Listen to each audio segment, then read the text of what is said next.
Michel, tu es la définition de la dualité des écritures caractéristiques de l'humain. L'écriture de la réalité et l'écriture fictionnelle. Tu es le résultat probant de pratiques de rêverie différentes et en toi, elles se trouvent réunies par une même ambition, celle de fournir une représentation de la réalité. Voici ton confessionnal bien réel. Promets-tu de répondre à nos questions sans détour? Promis. Boéry Michel, quelle est la plus belle récompense que le métier de cinéaste t'a donnée à ce jour? Je suis curieux et ce métier me permet de beaucoup voyager. C'est pour moi déjà une très belle récompense. Et à contrario, le plus grand regret qu'il t'a fait vivre? À partir du moment où je suis en train d'exercer le métier de ma passion, ma vraie vocation, à partir de ce moment déjà, je pense que c'est une réussite.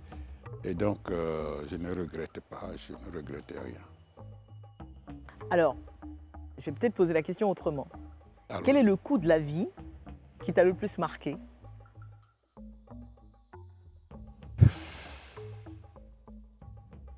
non, mais j'ai commencé à comprendre que le cours de la vie même, c'est comme un ruban plissé. Et dans chaque repli, on peut trouver des surprises, agréables ou pas. Et à partir de ce moment, il faut continuer. Donc, je pense que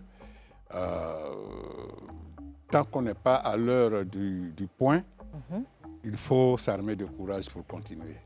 Mais il y a quand même eu des choses. Donc, il y a eu beaucoup de choses, mais je ne peux pas en citer une seule. Il y a eu des moments de grosse émotion, il y a eu des moments même où on a pensé qu'il fallait baisser les bras. Mais si on se fixe à ces instants-là, ça veut dire il aurait fallu faire le choix d'arrêter définitivement. Donc, il y a eu beaucoup de coups, on a pris beaucoup de coups, mais ça fait partie aussi de la personnalité de chacun. On peut pas, ça, pouvoir citer ces coups-là, ces épreuves-là, c'est comme si ça nous est resté dans la mémoire et on n'a plus le courage d'avancer. Il faut avancer. Pour moi, l'essentiel, c'est de pouvoir avancer.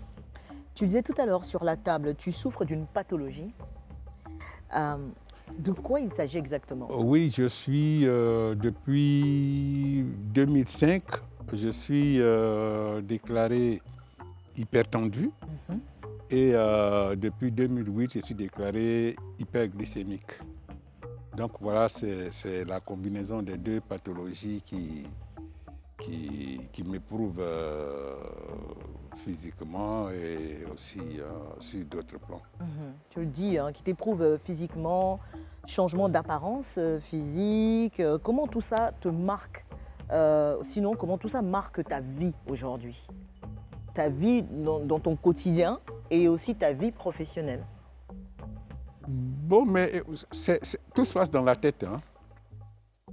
Tout se passe dans la tête. Il faut toujours être prêt à changer de fusil d'épaule. Donc, si on se dit qu'on a une apparence ou un physique qui ne se prête plus à ce qu'on veut faire ou à ce qu'on a fait jusque-là, il faut pouvoir faire un transfert de talent ou de disposition pour continuer à servir la passion pour laquelle on a abandonné beaucoup d'autres choses. C'est un choix qu'on a fait et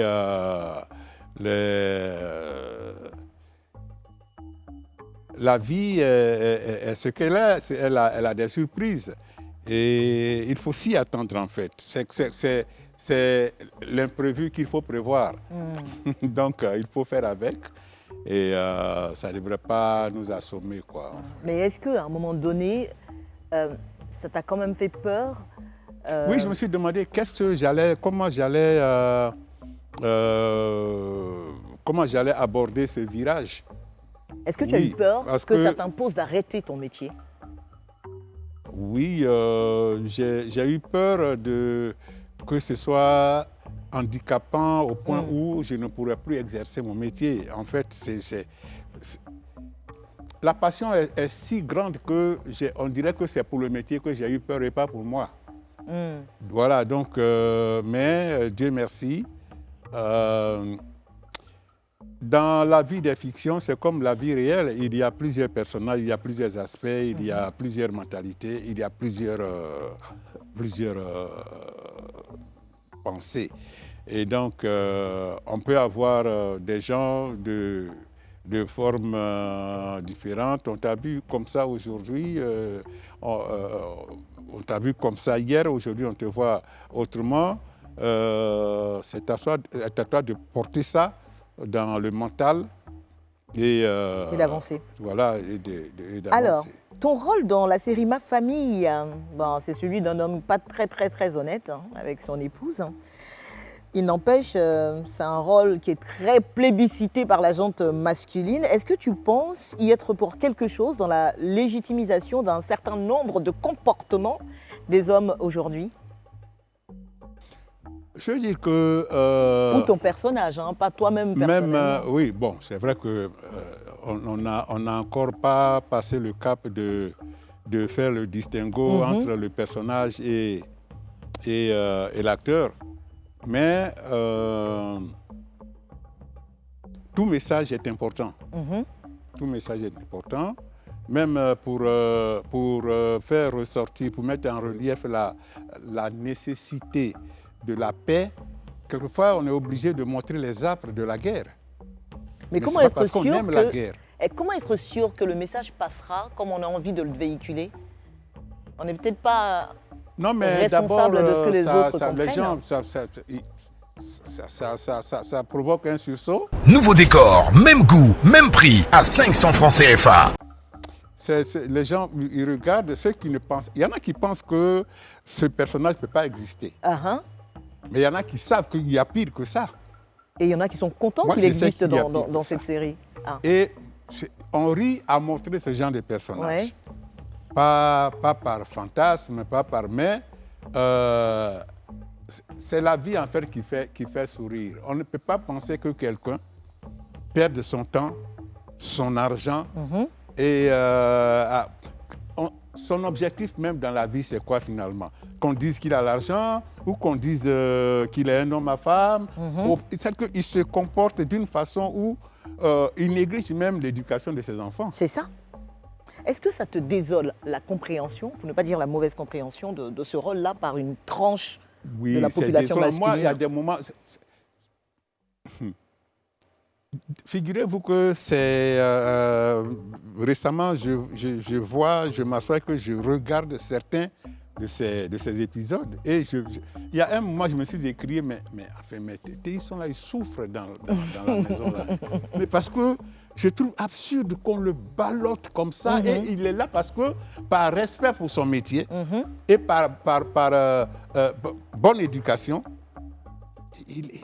un père de famille qu'on m'amène comme ça. Mais il n'y a pas que lui qui est victime, il y a aussi Akissi Delta. Pardon? Il n'y a pas que lui, il y a Akissi Delta aussi qui souffre beaucoup. Mais elle montre, oui justement, elle a décidé de montrer une certaine catégorie de femmes qui se dit que l'essentiel... c'est d'être dans un foyer? Oui, l'essentiel c'est que soit je sois logée, je n'ai pas faim, je sois bien habillée et le reste, je le prends sur mon moral. Bon, mais un choix. Ça révolte certaines femmes. L'attitude de son personnage. Mais c'est ça aussi, en fait, une certaine catégorie de femmes africaines, elles ne revendiquent pas. L'essentiel, c'est d'être dans un foyer paisible. Mais la paix, paisible en apparence. C'est quoi? Dans l'environnement, ou c'est dans la tête, c'est dans le cœur. On ne sait pas si elle est vraiment en paix. C'est ça. Voilà. Boïri Michel, si on te donnait tout de suite là l'occasion de parler au Boïri Michel d'il y a, on va dire 50 ans, celui qui avait 10 ans, le petit garçon, qu'est-ce que tu lui dirais? Oui, moi j'ai un seul conseil à lui prodiguer. C'est que la vie n'est pas donnée du tout. Chacun cherche à accommoder la vie qu'il veut mener vraiment à ses dispositions mentales et autres. Mais la vie n'est pas du tout donnée. Et donc, il faut s'armer de courage. Tout est dans le mental, tout est dans la tête. C'est-à-dire quoi? En guerre, comme en affaires, comme même en drague, la victoire ou la défaite est d'abord psychologique. D'abord psychologique. Et donc, il faut se dire qu'il y a beaucoup d'écueils dans la vie. Il faut s'y attendre. Et s'y préparer.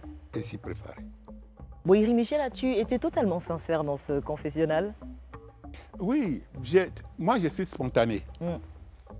Je suis spontané, je pense que c'est pour ça que certaines personnes m'évitent, parce que je ne dis que ce que je ressens. Je peux peut-être manquer de mots pour me faire comprendre, mais je ne dis que ce que je ressens. Donc, toutes les questions, toutes les réponses que j'ai données, c'est des réponses que j'ai Pensez. qui viennent du plus profond de moi-même. Merci et beaucoup. je les ai données spontanément. Merci Michel.